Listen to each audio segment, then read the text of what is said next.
आखिर क्यों खराब नहीं होता कभी गंगा का जल? कैसे हुआ माँ गंगा का जन्म और पृथ्वी पर आगमन? हिंदू धर्म में गंगा नदी को देवी या माता के रूप में पूजा जाता है। धार्मिक मान्यताओं के अनुसार माँ गंगा में स्नान करने से जीवन में आ रही समस्याएं दूर हो जाती हैं। गंगा नदी के जन्म और उद्गम से जुड़ी कई कथाएं प्रचलित हैं। गंगा नदी को मोक्षदायिनी और जीवनदायिनी के नाम से जाना जाता है। हिंदू धर्म में भी माँ गंगा का विशेष महत्व है। यह भारत की सबसे महत्वपूर्ण नदियों में से एक है, जो भारत, नेपाल और बांग्लादेश में कुल मिलाकर 2525 किलोमीटर की दूरी तय करती है। गंगा नदी को न केवल स्वच्छ और शुद्ध पानी के लिए जाना जाता है, बल्कि आध्यात्मिक दृष्टिकोण से भी इनका विशेष महत्व है। हिंदू धर्म में इन्हें देवी के रूप में पूजा जाता है। भारतीय वेद एवं पुराणों में माँ गंगा के संदर्भ में विस्तार से बताया गया है। एक मान्यता यह है कि जो व्यक्ति अपने जीवन काल में एक बार भी माँ गंगा में स्नान कर लेता है, उसके न केवल इस जन्म के बल्कि पूर्व जन्म के पाप भी नष्ट हो जाते हैं। गंगा नदी का उद्गम हिमालय की गोद में बसे गढ़वाल के गोमुख स्थान के गंगोत्री ग्लेशियर से होता है। इस विशेष स्थान पर माँ गंगा को समर्पित एक मंदिर भी उपस्थित है। साथ ही इसे तीर्थ क्षेत्र भी माना जाता है। यहाँ मौजूद 6 बड़ी और उनकी सहायक 5 छोटी धाराओं का भौगोलिक एवं सांस्कृतिक महत्व सबसे अधिक है। साथ ही यह पूजनीय नदी यमुना, कोसी, गंडक, घाघरा जैसी कई नदियों से जुड़ती है। इसके साथ माँ गंगा के उद्गम की कथा पुराणों में भी विस्तार से वर्णित की गई है। पौराणिक कथा के अनुसार राजा बलि नामक शासक ने भगवान विष्णु को प्रसन्न करके पृथ्वी लोक पर अपना अधिकार जमा लिया था और स्वयं को भगवान समझने लगा था। अहंकार में चूर होकर राजा बलि ने देवराज इंद्र को युद्ध के लिए ललकारा। स्वर्गलोक पर खतरा मंडराता हुआ देख देवराज इंद्र भगवान विष्णु से मदद मांगने पहुँचे। तब राजा बलि के उद्धार के लिए भगवान विष्णु ने वामन रूप धारण कर लिया। उसी समय राजा बलि अपने राज्य की सुख समृद्धि के लिए अश्वमेघ यज्ञ करवा रहा था, जिसमें उसने विशाल ब्राह्मण भोजन का आयोजन किया और उन्हें दान दक्षिणा दी। तभी भगवान विष्णु वामन रूप में राजा बलि के पास पहुँचे। बलि को यह आभास हो गया था कि भगवान विष्णु ही उनके पास आए हैं। राजा बलि ने जब ब्राह्मण से दान मांगने के लिए कहा, तब भगवान वामन ने राजा बलि से 3 पग भूमि दान के रूप में मांगी। यह सुनकर राजा बलि खुशी खुशी तैयार हो गया। तब भगवान विष्णु ने अपना विकराल रूप धारण किया। उनके पैर इतने विशाल हो गए कि उन्होंने पूरी पृथ्वी को एक पैर से नाप लिया और दूसरे पग से पूरे आकाश को। इसके बाद वामन भगवान ने पूछा कि वह अपना तीसरा पग कहाँ रखें। तब राजा बलि ने कहा कि मेरे पास देने के लिए और कुछ नहीं है, और अपना शीश झुकाकर कहा कि वह अपना तीसरा पग उसके शरीर पर रख दें। तब वामन भगवान ने ऐसा ही किया और ऐसे राजा बलि पाताल लोक में समा गया। पौराणिक कथा के अनुसार जब भगवान विष्णु ने अपना दूसरा पैर आकाश की ओर उठाया था, तब ब्रह्मा जी ने उनके पैर धोए थे और उस जल को कमंडल में भर लिया था। जल के तेज से ब्रह्मा जी के कमंडल में माँ गंगा का जन्म हुआ था। कुछ समय बाद ब्रह्मा जी ने उन्हें पर्वतराज हिमालय को पुत्री के रूप में सौंप दिया था। एक कथा यह भी प्रचलित है कि जब भगवान वामन ने अपना एक पैर आकाश की ओर उठाया था, तब उनकी चोट से आकाश में छेद हो गया था।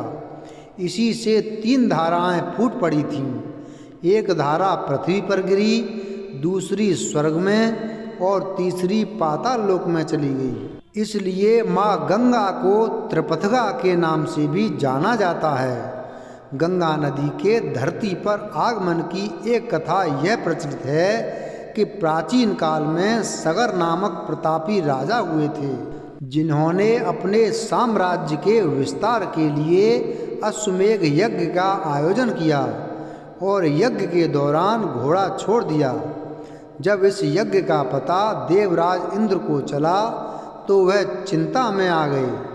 उन्हें यह चिंता थी कि अगर अश्वमेध का घोड़ा स्वर्ग से गुजर जाता है तो राजा सगर स्वर्गलोक पर भी अपना साम्राज्य स्थापित कर लेंगे। पौराणिक काल में अश्वमेध यज्ञ के दौरान छोड़ा गया घोड़ा जिस राज्य से गुजरा था वह राज्य उस राजा का हो जाता था। इसलिए स्वर्गलोक गंवाने के भय के कारण इंद्र ने अपना वेश बदलकर राजा सगर के घोड़े को चुपचाप कपिल मुनि के आश्रम में बांध दिया। इस दौरान कपिल मुनि घोर ध्यान मुद्रा में थे। जब घोड़े के चोरी की बात राजा सगर को मिली तो वह अत्यंत क्रोधित हो गए और उन्होंने आवेश में आकर अपने 60,000 पुत्रों को घोड़े की खोज में भेज दिया। जब उनके पुत्रों को यह ज्ञान हुआ कि कपिल मुनि के आश्रम में वह घोड़ा बंधा है, तब उन्होंने भ्रांतिवश कपिल मुनि को चोर मान लिया और उनसे युद्ध करने के लिए आश्रम में घुस गए। ध्यान मुद्रा में लीन कपिल मुनि को जब शोर सुनाई दिया तो वह घटना स्थल पर पहुँचे, जहाँ सगर के पुत्र उन पर घोड़े की चोरी का झूठा इल्जाम लगा रहे थे।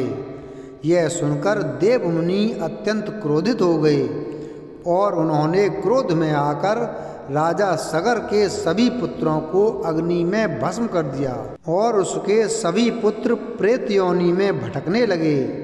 ऐसा इसलिए क्योंकि बिना अंतिम संस्कार किए राख में बदल जाने से पुत्रों को मुक्ति प्राप्त नहीं हो पा रही थी। राजा सगर के कुल में जन्मे राजा भागीरथ ने अपने पूर्वजों की आत्मा की शांति के लिए भगवान विष्णु की कठोर तपस्या की। तपस्या से प्रसन्न होकर जब भगवान विष्णु ने भागीरथ को दर्शन दिया तो उन्होंने वरदान मांगने के लिए कहा।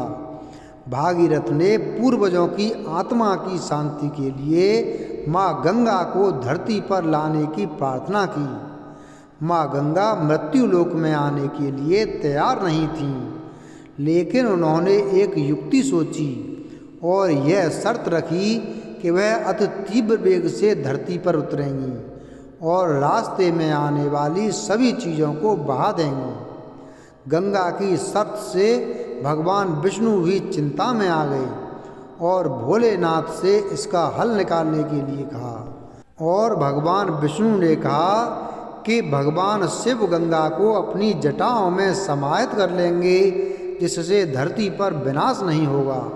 इसके बाद भगवान शंकर ने गंगा को अपनी जटाओं में समाहित किया और इस तरह गंगा नदी धरती पर प्रकट हुई। भारत में नदियों की चर्चा होती है तो उसमें गंगा सर्वोपरि होती हैं। वैज्ञानिक अनुसंधान ने प्रमाणित किया है कि गंगा के पानी में बीमारी पैदा करने वाले ई कोलाई बैक्टीरिया को मारने की क्षमता बरकरार है। दरअसल ऋषिकेश और गंगोत्री के गंगा जल में एक परीक्षण किया गया जहां प्रदूषण नहीं के बराबर है। परीक्षण के लिए 3 तरह का गंगा जल लिया गया। इनमें एक ताज़ा, दूसरा 8 दिन पुराना और तीसरा 16 दिन पुराना। तीनों बोतल के जल में ई कोलाई बैक्टीरिया डाला गया। तब पाया गया कि ताज़ा गंगा जल में बैक्टीरिया 3 दिन जीवित रहा। 8 दिन पुराने जल में 1 सप्ताह और 16 दिन पुराने जल में 15 दिन बैक्टीरिया जीवित रहा। यानी तीनों सैंपल में ई कोलाई बैक्टीरिया जीवित नहीं रह पाया। परीक्षण में पाया गया कि गंगा जल में ऐसे तत्व हैं जो कि बीमारी पैदा करने वाले जीवाणुओं को मार देता है या उसको नियंत्रित करता है। हालांकि ये भी पाया गया कि गर्म करने से जल की प्रतिरोधक क्षमता कुछ कम हो जाती है। वैज्ञानिकों के मुताबिक गंगा जल में ऐसे वायरस पाए जाते हैं जो ई कोलाई जैसे बैक्टीरिया की तादाद बढ़ते ही सक्रिय हो जाते हैं और उन्हें मारने के बाद फिर निष्क्रिय हो जाते हैं। वैज्ञानिक ये उम्मीद करते हैं कि आगे चलकर अगर गंगा जल से इस चमत्कारिक तत्व को अलग कर लिया जाता है तो बीमारी पैदा करने वाले उन जीवाणुओं को भी नियंत्रित किया जा सकता है जिन पर अब एंटीबायोटिक दवाओं का भी असर नहीं होता है। दरअसल संपूर्ण मानव इतिहास में शुरू से ही नदियों का अत्यधिक महत्व रहा है। नदियों का जल मूल प्राकृतिक संसाधन है और मानवीय क्रियाकलापों के लिए बेहद जरूरी है। भारत में जहां अधिकांश जनसंख्या जीविका के लिए कृषि पर निर्भर है, वहीं सिंचाई, नौ संचालन, जल विद्युत निर्माण के लिए नदियों को संरक्षित बनाना सभी का कर्तव्य है। वैज्ञानिक विधियों के द्वारा हम समय रहते गंगा नदी के जल का संरक्षण कर सकते हैं, नहीं तो भारत के सभी प्राणियों को अपने जीवन का निर्वाह करना मुश्किल हो जाएगा। नदी के आसपास सतत विकास के द्वारा ही इसका संरक्षण और संवर्धन संभव है। यद्यपि इस दिशा में कई प्रयास किए गए हैं, लेकिन भूगर्भ शास्त्री, भूगोलवेत्ता, रसायन शास्त्री और जीव वैज्ञानिक अपने सामूहिक वैज्ञानिक तकनीक के माध्यम से गंगा नदी को पुनः उत्तरी भारत की जीवन रेखा के रूप में पुनर्स्थापित कर सकते हैं। वीडियो अगर पसंद आया हो तो वीडियो को लाइक करें, चैनल को सब्सक्राइब करें और बेल आइकन प्रेस करें। धन्यवाद।